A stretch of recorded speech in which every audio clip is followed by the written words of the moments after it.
తాకట్లో ఉన్న బంగారాన్ని విడిపించి ఆ రోజున మార్కెట్ ధర కట్టి మిగిలిన డబ్బును మీకు అందిస్తుంది కొమ్మూరి గోల్డ్. இல்லைம்மா சொல்லுங்கம்மா, நீங்கள் எந்த படத்தில் ஆக்ட் பண்ணீங்க, எந்த படத்தில் ஆக்ட் பண்ணீங்க? ఎంజిఆర్ యాక్ట్ பண்ணீங்களே, శివాజీవాడ, ఎన్టీ రామారావు, అది అరవోళ్ళు కదా, అది ఇది అడుగుతున్నారన్నమాట. ఏం తిరిగి పార్కరే, నాకు జ్ఞాపకమే లేదయ్యా, ఆ మైండ్లోంచి అది పోయింది, సినిమా స్క్రీనే తుడిపేశాను. అదొక లైఫ్ అయిపోయింది, ఇది ఒక లైఫ్. దీని గురించి అడుగు చెప్తాను. ఇందులో అన్ని కష్టాలు బాధలు అన్నీ ఉన్నాయి, సంతోషాలు ఉన్నాయి. అవును, చెప్పండి చెప్పండి. జ్ఞాపకం చూడమ్మా, పొద్దున్న వచ్చిన వాళ్ళు సాయంత్రం 6 గంటల దాకా కూర్చొని నా ప్రాణం తీశారు, చెమట కారిపోయి ఫ్యాన్ ఆఫ్ చేశారు.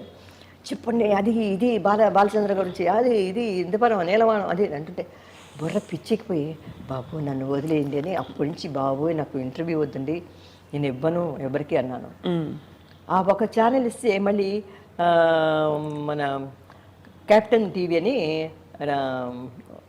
ఒక హీరో అన్నాడు కదా, మన విజయకాంత్ நான் போகும் பாதையிலே அப்படின்னு ఒక ఇంటర్వ్యూ.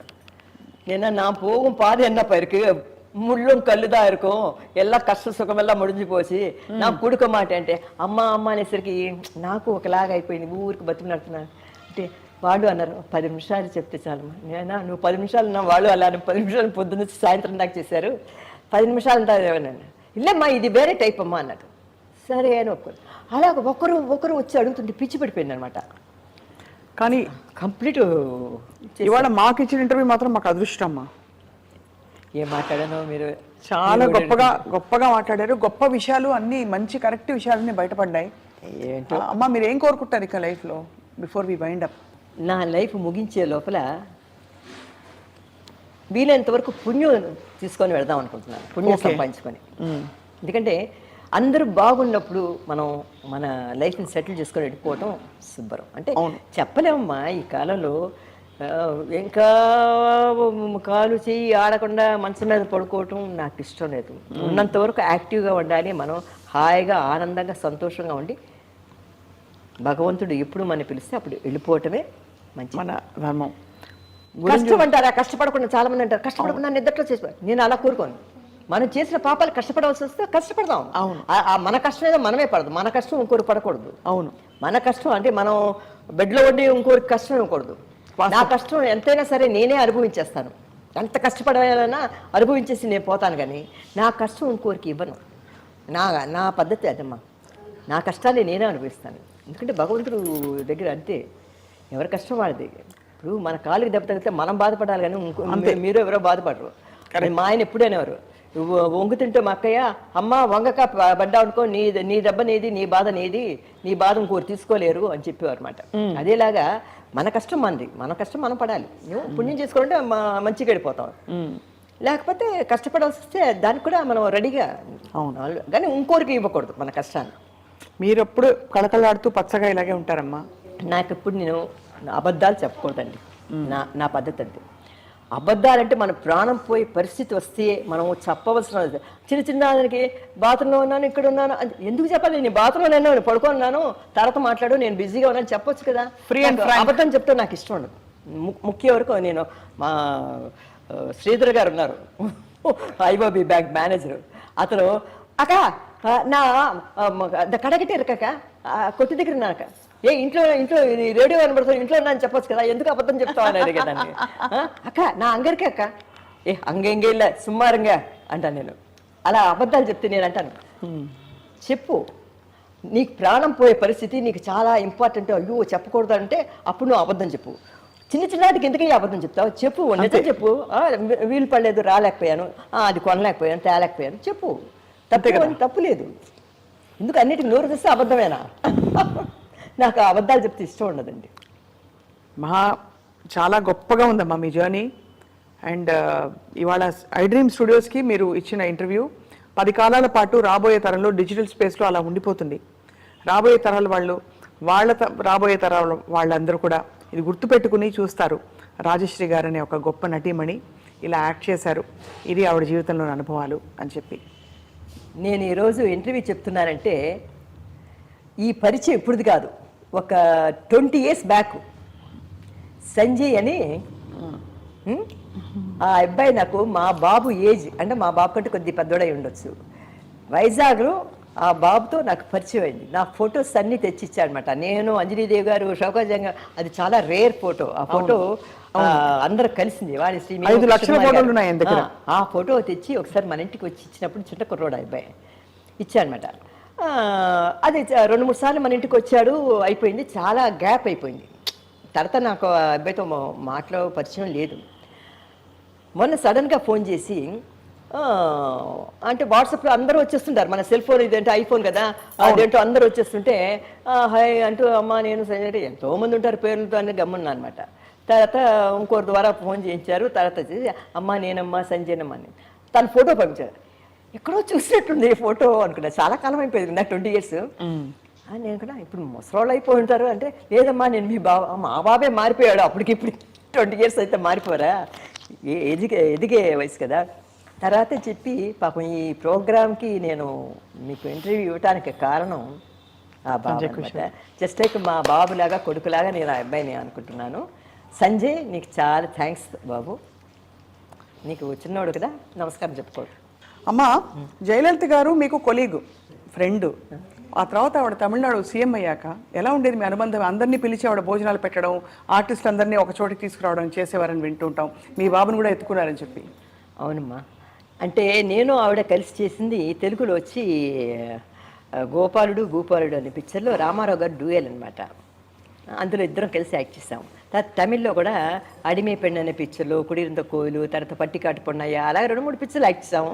చేసినప్పుడు ఆవిడకి నాకు కొద్దిగా అక్కడక్కడ ఉండేవి సీన్లు. ఆవిడ సీన్స్ సెపరేట్గా ఉండేవి, నాలుగు సెపరేట్గా ఉండేవి. ఎందుకంటే ఎంజీఆర్ గారు డ్యూయల్ రోల్ అయితే ఒక క్యారెక్టర్ ఏమో జయలలిత, ఒక క్యారెక్టర్ నేను ఉండేదాన్ని ఎప్పుడు కూడా.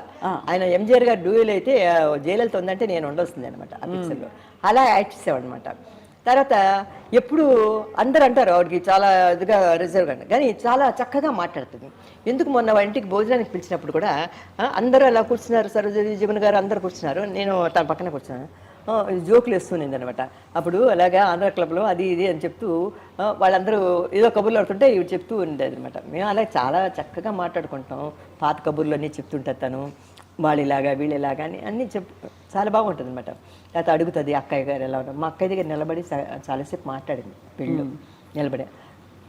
మా సిస్టర్ వీల్ చైర్లోకి వచ్చినారు మ్యారేజ్కి వచ్చినప్పుడు, మా బాబు మ్యారేజ్కి. చాలా క్లోజ్గా ఉంటుందండి. ఎందుకంటే మా పక్కన కూర్చొని భోంచేయండి ఏ వదలకూడదు అని చెప్తుంది అనమాట. అంటే చెప్పాలంటే చాలా ఉన్నాయి మా ఇద్దరికి. కానీ మనం ఆవిడ సీఎం అయిన తర్వాత ఆవిడకి ఇవ్వాల్సిన మర్యాద మనం ఇవ్వాలి. ఒకటమ్మా, ఒక ఆర్టిస్ట్, ఇప్పుడు నేను ఆర్టిస్ట్ని, రాజకుమారి వేషం వేస్తున్నా అంటే ఆ డిగ్నిటీతో కూర్చోవాలి. బిచ్చగారి క్యారెక్టర్ యాక్టర్స్ అనుకో, ఇలా కూర్చున్నా పర్వాలేదు, ఇలా కూర్చున్నా పర్వాలేదు, ఇలా కూర్చున్నా పర్వాలేదు, ఇలా కూర్చున్నా పర్వాలేదు. రాణి వేషం వేసుకొని ఇలా కూర్చుంటే బాగోదు. అవును, మనం ఆ పదవికి ఆ డ్రెస్కి ఇచ్చే గౌరవం.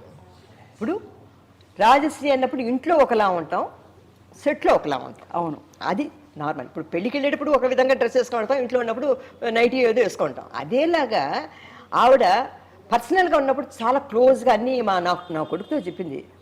కాదరకన 20లో మీ అమ్మ ఎంత బాగా చేసింది అనుకున్నాం, అలా ఇలా నా కొడుకుతో చెప్తుంది అనమాట. నా కొడుకు అసలు నా పిక్చర్లు ఎక్కువ చూడడు, చూశాడో లేదో ఏదో 1-2 చూశాడో ఏమో నాకు తెలియదు, పెద్ద ఇంట్రెస్ట్ లేదు నా పిక్చర్లో చూడడం. అంటే మా అమ్మ ఆర్టిస్ట్ గ్రేట్, అదొకటే. మా నాన్న గ్రేట్, మా అమ్మ గ్రేట్. మా నాన్న మా అమ్మలాగా ఎవరు రారు, వాళ్ళ పిల్లలకి అదే పేర్లు పెట్టుకున్నాడు. కనుక నా కొడుకుకి సినిమా ఫంక్షన్స్కి రావటం, నా వెనకాతలు రావటం, ఇలా ప్రోగ్రాంలు ఇవ్వటం కూడా వాడికి ఇష్టం ఉండదు. ఎందుకమ్మా నీకు ఇంకా హాయిగా మనవరాళ్ళతో వాళ్ళతో హాయిగా ఎంజాయ్ చేయి లైఫ్లో. ఇంకా డ్రెస్లు వేసుకొని మనం ఆర్టిస్టు, ఇంకా నువ్వు 1964లోనే ఉండిపోయావు, నువ్వు నీ బుర్ర అదే అంటుంటావు. లేదురా బాబు, అడుగుతున్నారా అలా మరీ అడుగుతున్నారు. ఒక ఆర్టిస్ట్ కదా, మనం వాడు పిలుస్తున్నప్పుడు ఆ మర్యాదకి మనం ఒక ఇంటర్వ్యూ ఇవ్వాలి కదా నాన్న. ఇంకా మళ్ళీ ఎప్పుడు ఇస్తాం, మన లైఫ్ అయిపోతుంది, ఇంకా మళ్ళీ మనం ఇవ్వాలన్నా కూడా ఈ లైఫ్ ఈ ఏజ్ అంటే ఓపిక. అవును, ఏజ్ చెప్పను, ఓపిక అంటే నేను ఎవరితో కూడా అమ్మా ఏజ్ ఎంత అని అడుగుతారు, చాలా రాంగ్ అని చెప్తాను నేను.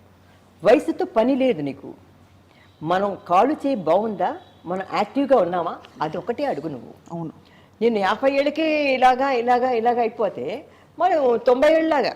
అవును, నువ్వు 90 ఏళ్ళు ఇప్పుడు చూడండి, కృష్ణవేణమ్మ గారు ఇంత ఏజ్ వచ్చినా చక్కగా మనిషి వీల్ చైర్లో వచ్చినా నడలేకపోయినా యాక్టివ్గా ఉంది, హాయిగా ఉంది. అంటే ఏజ్తో సమానం లేదమ్మా అంతే కదా మనిషికి. నువ్వు చిన్న వయసులోనే నువ్వు కుంటుతూ ఇలా ఎలాడిపోతే అది వేరే. మనం మన ఓపిక ఉన్నంత వరకు మన ఏజ్ తక్కువే. చాలా మంది అడుగుతారు మీ ఏజ్ చెప్పండి ఎంత అని. 100 ఏళ్ళు నీకేమైనా నష్టమా, నీకేమైనా కష్టమా, నాకు 100 సంవత్సరాలు అయ్యా, ఏం చేస్తావు నువ్వు? పోనీ 16 ఏళ్ళు 60 ఏళ్ళు అనుకో, 50 ఏళ్ళు అనుకో, ఏమైనా పెళ్లి కావాలా, పిల్లలు కనాలా? లేదు కదా, ఎందుకు నా వయసు, నేను లైఫ్లో సెటిల్ అయిపోయాను, హాయిగా ఉన్నాను అంతే. అదే మా వయసు. ఇప్పుడు మమ్మల్ని చూసి నేర్చుకోవాల్సింది ఏంటంటే, ఇంత వయసు వచ్చినా వీళ్ళు ఇలా యాక్టివ్గా ఉన్నారు, ఇలా ఇంటర్వ్యూలు ఇస్తున్నారు, ఇంత ఓపిక్గా చీరలు కట్టుకొని కూర్చున్నారంటే అది చూసి నేర్చుకోండి మీరు తప్పకుండా. అంతేగాని వాళ్ళ వయసు ఎంత వయసు తేడా లేదు, నువ్వు మా వయసు వచ్చేదాకా కూడా నువ్వు యాక్టివ్గా ఉండు. అంతే కదమ్మా. అదే నేను చెప్తాను. ఈ కాలం పిల్లలు చిన్న వయసులోనే ఇలా ఏలాడిపోతున్నారు. 2-3 పిక్చర్లు యాక్ట్ చేసేసరికి ఇలా అయిపోతున్నారు. ఎన్ని పిక్చర్లు, చిన్న పుట్టిన దగ్గర నుంచి పెళ్ళి ఇందాక సినిమాలు యాక్ట్ చేస్తూనే.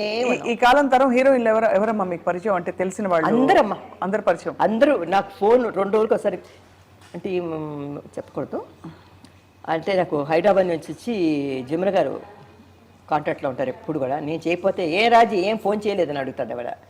సరోజాదేవి చెన్నైకి వస్తుంది, చెన్నైలో వెళ్ళింది, బయలుదేరుతున్నప్పుడే చెప్పేస్తుంది నువ్వు ఖాళీగా ఉండు నేను వస్తున్నాను. సరోజాదేవి. షౌకా జానకి అమ్మ, ఆవిడ భలే ఒకరోజు ఇక్కడికి వచ్చి వంట చేసి పెడతాడు ఎవరు. ఒకరోజు రాజీ మన ఇంటికి వచ్చి భోజనం అయ్యింది, వెళ్ళాను, బిర్యానీ చేసి పెట్టింది ఆవిడ. ఎంత టేస్ట్గా వండుతుందండి జానకి గారమ్మ. ఇంత వయసు వచ్చిన ఆవిడ అన్నీ చేస్తుంది అన్నమాట వాళ్ళు. వంట చేసి ఆవిడ చేతి భోజనం చాలాసార్లు తిన్నాను. ఆవిడ ఒక ఆవిడ. ఇప్పుడు ఆవిడ బర్త్డేకి విష్ చేస్తాను, అప్పుడప్పుడు ఫోన్ చేస్తుంది, బోరు కొడుతుందిరా కృష్ణ లేదు కదా అంటుంటుంది ఆవిడ. ఒంటరిగా అక్కడ ఉంటుంది, ఏదో కాలక్షేపం అది. అప్పుడప్పుడు వాళ్ళు ఫోన్ చేస్తారు, నేను చేయకపోతే ఏం చేయలేదని అడుగుతారు వాళ్ళు. అలాగా బెంగళూరులో భారతి, సరోజాదేవి, జానకమ్మ, తర్వాత చెన్నైలో వచ్చి కాంచన, వాణిశ్రీ రాత్రి కూడా మాట్లాడింది తను, వాణిశ్రీ, తర్వాత శారద, కేఆర్ విజయ, సచ్చు, వెన్నీరాడ నిర్మల, వీళ్ళందరూ ఉన్నారు కొంతమంది ఫ్రెండ్స్. వాళ్ళు ఎప్పుడు కూడా టచ్లో ఉంటున్నాం. ఎక్కడికైనా వెళ్ళాలంటే ముందుగా ఫోన్ చేసుకొని అందరం కలిసి వెళ్తాం. ఏ ఫంక్షన్కి వెళ్ళాలన్నా ఏదైనా పెడితే అప్పుడప్పుడు గెట్ టుగెదర్ అని. మా టైంలో కూడా, మీ టైంలో కాదు, మా టైంలో కూడా గెట్ టుగెదర్ అని ఉంది. అబ్బా, మీరంతా ఎంజాయ్ చేస్తారు కదా గెట్ టుగెదర్ అని. మా వయసులో మీ ఎందుకు, మా ఏజ్ గ్రూప్ వాళ్ళందరం కలిసి గెట్ టుగెదర్ అని. మా ఇంటికి వైజంతిమాల వచ్చింది ఆవిడ, వైజంతిమాల గారు, వెన్నీరాడేంద్రంలో లత గారు, అందరూ వచ్చి, అందరం షీల మలయాళం ఆర్టిస్ట్, అందరూ తను కూడా చీరలని కంపేర్ చేసుకుని నా చీరేది నీ చీరేది కంపేర్ చేసుకోవడం కాదు, ఓపి నడుస్తున్నావా లేదా, అందరం బాగున్నావా లేదా, ఇది అది ఇది ఆ సంగతులు. ఇప్పుడు చీరలు ఎవడు ఓపిక లేదు కట్టుకోవడానికి. లత, షీల, అందరూ అందరం మీట. కుట్టి పద్మిని మా తర్వాత వచ్చిన రోజారమని ఫోన్లో మాట్లాడుతుంటాను, కుట్టి పద్మిని మాట్లాడుతుంది, అంటే మా తర్వాత వచ్చిన ప్రభ, అందరూ చాలామంది. చాలా గొప్ప స్టేజ్ ఆఫ్ లైఫ్ అమ్మా.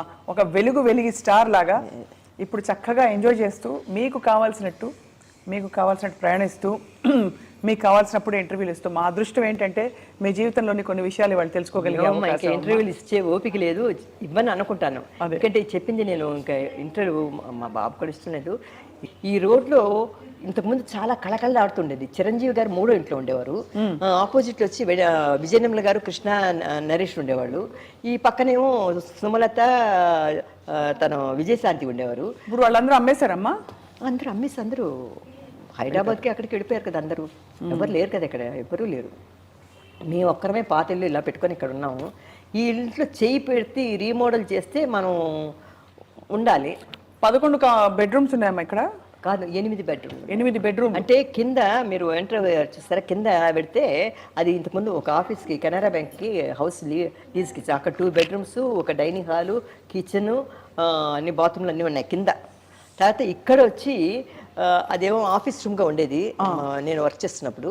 ఇది హాలు, టీవీకి ఇవన్నీ పెట్టుకొని, ఇక్కడ ఒక బెడ్రూమ్ ఉంది, తర్వాత కిచెను, డైనింగ్ హాలు, అటుపక్క అటాచ్డ్ బాత్రూమ్తో వంట వండేవాడికి రూమ్ అది ఇచ్చేసాం. అది బయట నుంచి దోవ అన్నీ ఉందన్నమాట. ఈ పైన వచ్చి అక్కడ ఒక బెడ్రూమ్, అక్కడ ఒక బెడ్రూమ్, అక్కడ ఒక బెడ్రూమ్, 3 బెడ్రూమ్స్, బాల్కనీస్, బాత్రూమ్స్ అన్నీ. అంటే అప్పట్లో కట్టుకున్నది సౌకర్యంగా. అప్పట్లో ఇది చాలా బాగుండేది, చాలా పెద్ద ఇల్లు.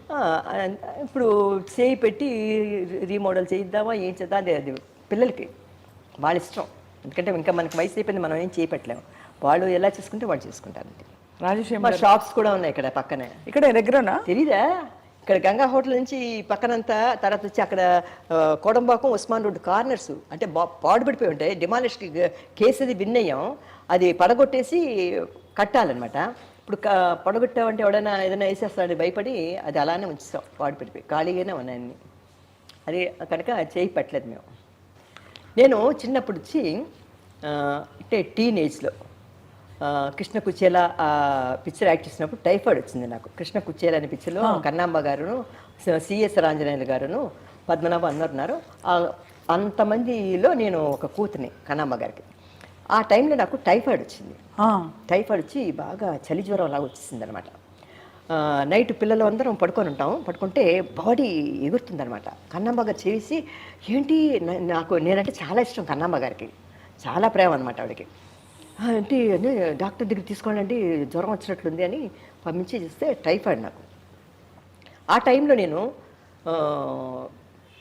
సేలంలో మోడర్న్ న్యూస్ అని స్టూడియో ఉంది, పెద్ద స్టూడియో. అవును, సేలంలో ఎంఏవి పిక్చర్స్ ఒక స్టూడియో, పెద్ద స్టూడియో, మోడర్న్ న్యూస్ అని అది ఆయన చాలా స్ట్రిక్ట్ అనమాట. ఆయన ఓనర్, వాళ్ళ కొడుకు కూడా ఫారెన్ లేడీని పెళ్లి చేసుకున్నారు, సుందరం అని. ఆ మోడర్న్ న్యూస్లో వచ్చి అప్పుడు ఒక పిక్చర్, తెలుగు పిక్చర్ తీస్తున్నారు, ఆయిరం తలై వాంగి అపూర్వ చింతామణి. చింతామణి అని ఒక పిక్చర్, అంటే 1000 తలలు తీసిన చింతామణి అని ఒక పిక్చర్ వచ్చింది కదా, అపూర్వ చింతామణి అని. అవును, ఒక్కొక్క తల తీసేస్తుంది, ఒక్కొక్క సమాధానం చెప్పమంటే. ఆ పిక్చర్లో ఒక్కొక్క ఊర్లో ఒక్కొక్క రాజకుమారి ఉంటుంది అనమాట. ఈ హీరో వచ్చి క్వశ్చన్స్ అడుగుతాడు అనమాట. ఫలానా ఇది వాడు ఏమయ్యాడు అనేసరికి నేను జైల్లో పెట్టించేస్తుంటుంది. కాంతారావు గారు ఫస్ట్ వచ్చి జగ్గయ్య గారిని వేశారు.